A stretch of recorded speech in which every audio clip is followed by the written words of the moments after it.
Hi everyone, it's Theresa here again from Theresa Holistic Tarot, and today I want to talk to you about vibration.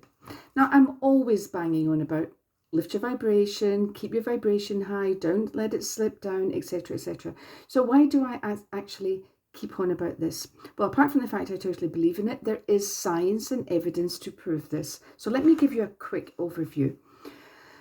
There's lots and lots on Google and YouTube. Please look it up if the subject interests you. I actually found it fascinating and started going off in a tangent, which I'm known for. But so I've just kept it to the absolute basic minimum, just to give us an overview and a basic understanding.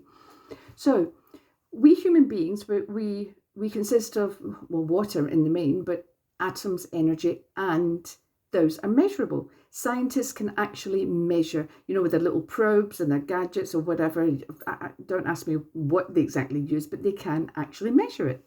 So the human body is measured, I think it's about 62 to 75 in that region megahertz. So we are giving off a vibration. So think about this as an energy we just can't see, but it's all there and it's happening. So a body which is actually beginning to get sick will then have developed megahertz of 58 or under. Again, measurable. A dying body has megahertz of 20 or less. So just think about that. That's absolutely incredible that they can actually tell just from the vibration, the basic context, of a body, that how well it is. So to maintain a healthy attitude, it's proven that the higher vibration, the better it is for you as a human being. So how do we maintain a higher vibration? Well, there are quite a few ways, and I'll sort of run through some of them with you. But I want to give you, I need to glance at my notes because this is such an in-depth subject. I've just made a couple of little notes that I need to glance at. So let me just as well tell you that our emotional state as well can be measured. And I found that fascinating. I'm not saying it would be for long term. It would be in that moment when these studies have been undertaken by Harvard University. Now that is a really renowned, prestigious university who takes research very seriously. So in a lot of studies that they conducted, their participants were measured they were measured in a state of, so they were either shown pictures and movies and whatever, and it re-induced in them feelings of, say, love. So love actually was measurable on the scale. It came in about 500 megahertz. Joy actually came in at 625. So I found that quite interesting, but it intrigued me. Enlightenment came in at 700. So that's that state of absolute total acceptance. Nothing phases anybody. It's a hugely desirable state to be in, to go through your life like that nothing, absolutely nothing affects you, and you're in a state of basically euphoria or bliss. So that's 700. So the lower energy states, now look how low these energy states actually go.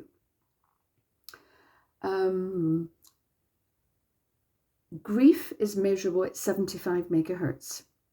We can understand that. And if it's a prolonged period of grief, it can have a physiological response on the body. That's been proven as well. Guilt comes in about 35 megahertz. So if you're feeling guilty, now you may not stay in a prolonged state of guilt, but you'll be dipping in and out of it. Now bear in mind, a dying body is measurable at 20 megahertz. Grief is 35. Shame comes in about 28. So that obviously must be about the most accepted worst, because that it really is huge for most people to feel that personal shame. So all of this is actually based in scientific evidence. So why would I urge people to practice it? It's because, number one, I totally believe in the law of attraction. I encourage other people, and plus it's healthy. So if you can understand the basic principle of law of attraction, that what you emit is a vibration, and all these laws of the universe and wireless and energy and communication and conduct. I don't understand all the science of it, but what I do believe, and has been proven, that if a vibration is sent out like a wireless signal, it comes back when it attracts. It's got to attract a matching vibration, otherwise it'll just, it's got to meet up with that matching, like two magnets, bang. I mean, we've all seen magnets. We don't understand what's in them, what's turning those atoms, how it works, but we accept it. They just bang, they're together. So what we emit attracts back. So if we're in a state of joy, that higher vibration, that vibration will search until it meets another vibration of a similar and will be returned. So that's great. So that is the basic principle of law of attraction. So how do we maintain a high or a good vibration? Now, I normally start this sort of conversation with clients on a moment to moment basis, because I'm always, with the therapy overview, I'm always asking clients, be aware of your thoughts. They're really powerful, because thoughts influence our emotions, and our emotions then influence our behavior, but it can keep us low. So when we start, and again, CBT studies hugely evidence therapy. I mean, that's why the NHS love it, because it has been proven to be very efficacious. So just think that this is all study. So CBT, I would be urging clients, okay, so you were feeling bad, you were feeling low. So what happened next? And we see a sort of pattern emerging. So then I'll be saying, so how can we change that? What would you do to make yourself feel better in the moment? Because so therefore I'm always coming really basically from a point of in the moment. So it's to lift your mood. If you can lift your mood and but really change that thought process. Because if we can actually begin to accept that our thoughts aren't always real, or they don't always help us, and they're not conducive to a healthy way of being, that's the first step. But in the moment, we're feeling low. We're maybe feeling a bit, oh, life is really awkward, difficult. Why is it so tough? I feel really up against it. So change the thinking. But in the moment, go and do something that makes you feel good. Distract yourself from the thinking. So if I catch myself feeling a little bit low, and I really am on the ball when it comes to this, I sort of realise, I'm dipping a little bit, wonder why, and I can maybe, I will catch what I was just thinking, that's my trigger. So I can understand why I've been activated, but I don't want to stay in that energy.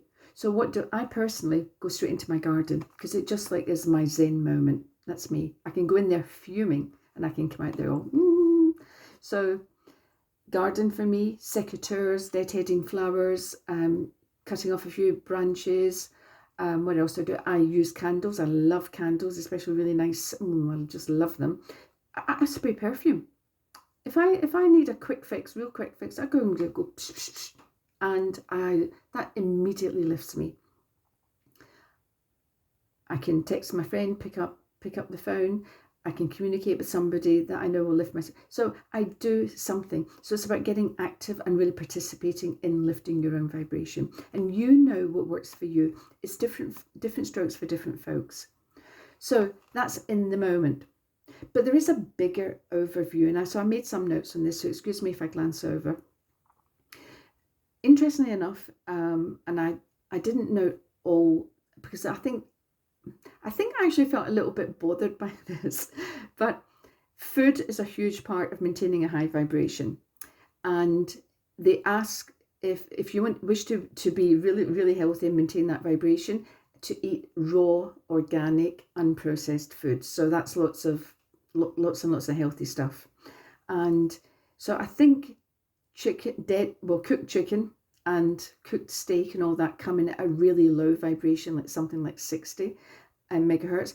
And I think almonds and all that come in about 250. But I don't really want to give up my steak quite yet. I'm working on it though, but not yet. So I think so I didn't actually take notes of those figures. But food is really quite important for what you're actually putting into your body to physically. It changes the molecules. It does something, again, very scientific, and it raises the vibration actually inside the body. So does water. Water is the greatest detoxifier. We know it detoxifies our bodies, but it also detoxifies energy. So think about water, using water more. I personally can hardly get through a reading without, I never have a reading without a big tumbler of water beside me, because I use up a lot of energy in a reading and I need to replace that energy, and I just glug. So I know that works for me. Essential oils, and absolutely terrific. Again, it's about, and we don't understand scientifically what part of the, how a smell can go into the brain and actually lift, but there's scientific evidence for that as well. Interestingly enough, the oils themselves all vary. Now, there's a particular type of rose, but there's a particular type of essential rose oil. I can't remember which country it comes from, and it comes in about 570. I mean, that's more than love on the megahertz scale. That's bizarre to me, but that's actually measurable. So look it up. I think lavender, which I use a lot, comes in about 175 megahertz. Basil comes in at 75. So they all vary. So that's quite interesting as well. But again, smell really does affect me. So that's why I love my candles and I love all that sort of stuff. So, and maybe you're the same. What else is there? So, and there's crystals. Crystals, that's really an interesting one as well. So just like the oils, for example, this rose quartz here, and rose quartz is traditionally for love.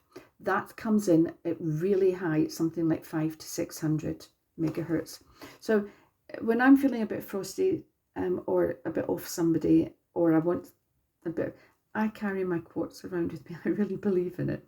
Another one I love as well, and I didn't check on is my amethyst. You don't need big, huge, gigantic things.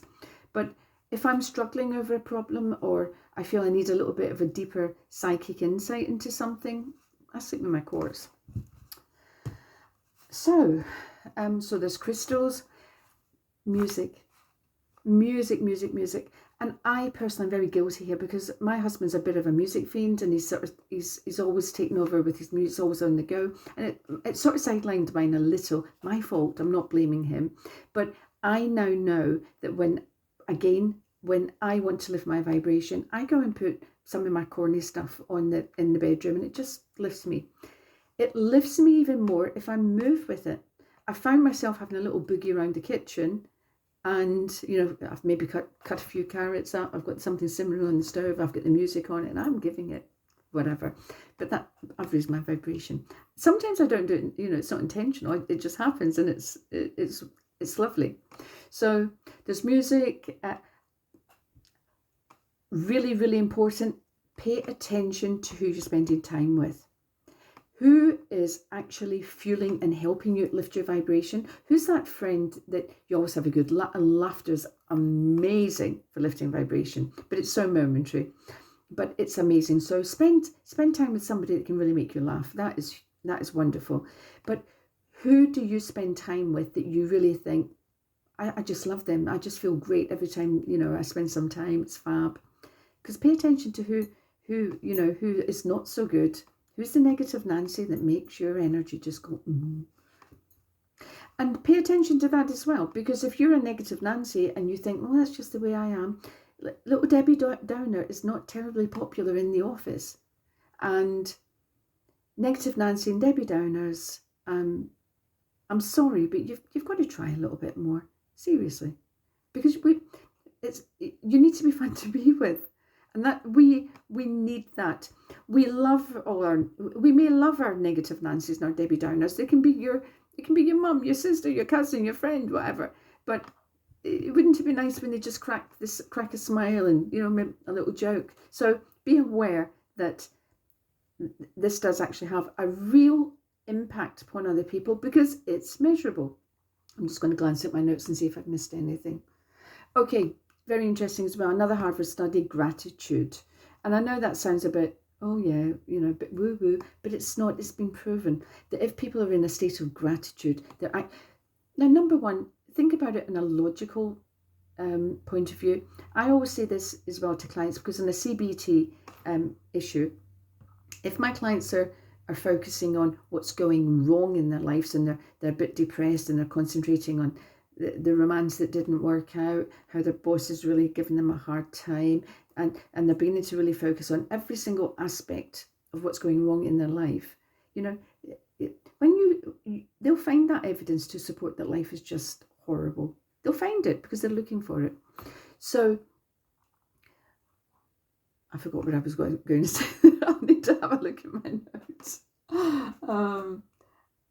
Okay, gratitude. Well, you can tell this is live, can't you? So gratitude. So the studies have proven that. So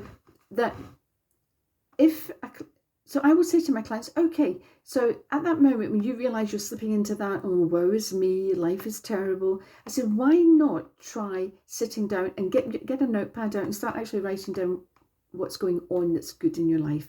Because we filter. And this is the human condition. We filter. We hold deeply rooted beliefs, and then we look for evidence to support our beliefs. We filter out anything that doesn't support my belief. So it's got to be practical, it's got to be looked for, and it's got to be applied. It's got to be deliberate action. You've got to really look for the good that's in your life. So a deliberate action about gratitude. And it's always there. And go back to basics. I think I've said it before, but be grateful for the fact that you can see. Be grateful for the fact that you can speak or hear. Be grateful for the fact that you've got a roof over your head. Really look for the basic things in life that make you feel grateful, because that is a state of receptivity, and it's one of the really top highest frequencies and I think it's way more than love, again, which intrigues me. So let me have another look. And meditation. Now, meditation doesn't have to be like you're sitting cross-legged like a Buddhist monk. It's about relaxing your brain, relaxing your mind, trying to actively begin to say, I need to calm down, I want to. So we start that with breathing. And breathing is another great way of actually lifting your vibration, because you're calming all the negative stuff right down.